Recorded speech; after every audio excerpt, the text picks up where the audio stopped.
what happened and is cognizant of the threat, and hopefully will be articulating policies designed to reduce the potential of nuclear war in the future.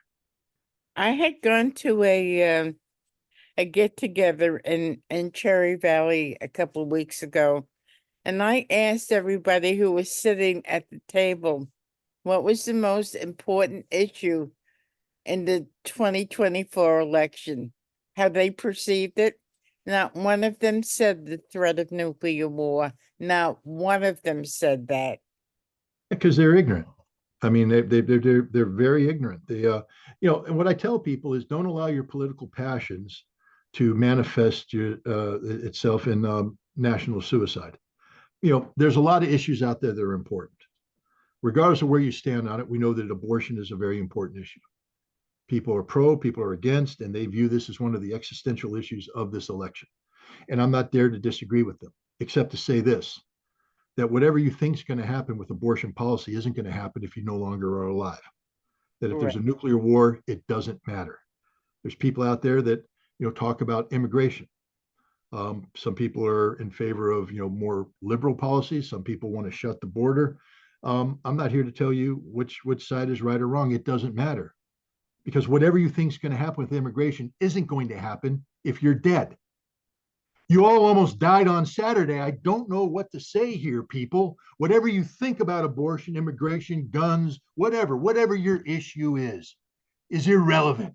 It doesn't matter, because you almost died on Saturday. And unless we do something to change this trajectory, you're going to die, because we came this close, and no pressure is being put on Biden to change this mindset. And we're in a domestic political season where a lot of political pressure is going to be put on him to do things that create perception, the perception of strength.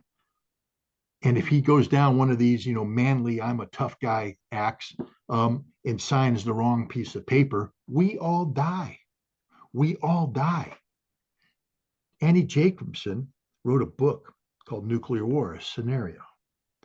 It's a work of fiction, but it's based upon interviews that she has done with nuclear war planners over the years. You know how long it takes for the world to end, Cynthia? A minute? 72 minutes. Wow. 72 minutes from start to finish, the world ends. You could be in a movie and not realize that you're never going to see the end of the movie, because while you're there, you're going to melt. You could be out getting drunk with your friends, admiring the beautiful day, going, whoa, there's a second sun.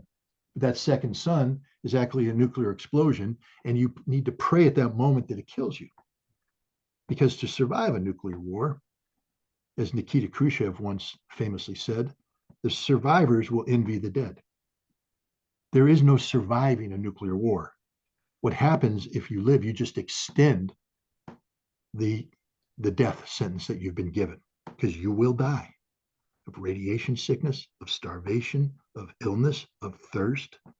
You will die, because the world will become unlivable. Unlivable. You almost died Saturday, Cynthia. What are you doing about it? Are you angry? Are you upset? You should be. You should be furious. I am. Furious, and everybody watching this should be furious. You almost died, and you didn't have a say. You didn't have a vote. It just was going to happen. Are you feeling powerless? And the answer is, of course you are. So what are you going to do about it? I have a solution for you. See, on September 28th, we're hosting a rally in Kingston. And I call my aspect of this rally Operation Dawn. And it's a challenge I have for the American people. It's just simple questions. What would you do to save democracy? What would you do to save America? What would you do to save the world through your vote in November? Operation Dawn. That's it. Now, if you're telling me I'm a Harris supporter, I'm going to vote for Harris, get the hell out of here. I don't care about you anymore. You don't count anymore. You gave your vote away like a cheap prostitute. You gave yourself away. I'm a Donald Trump guy through and through. I don't care about you anymore. You gave your vote away. You don't count. They're not going to listen to you because you already gave your vote away. The only people they're going to listen to are the ones that haven't given their vote away yet. The ones who say, you have to earn my vote. And notice in the abortion side, how both sides are shaping their arguments. They're competing against one another to earn the vote of the people who have made abortion an issue.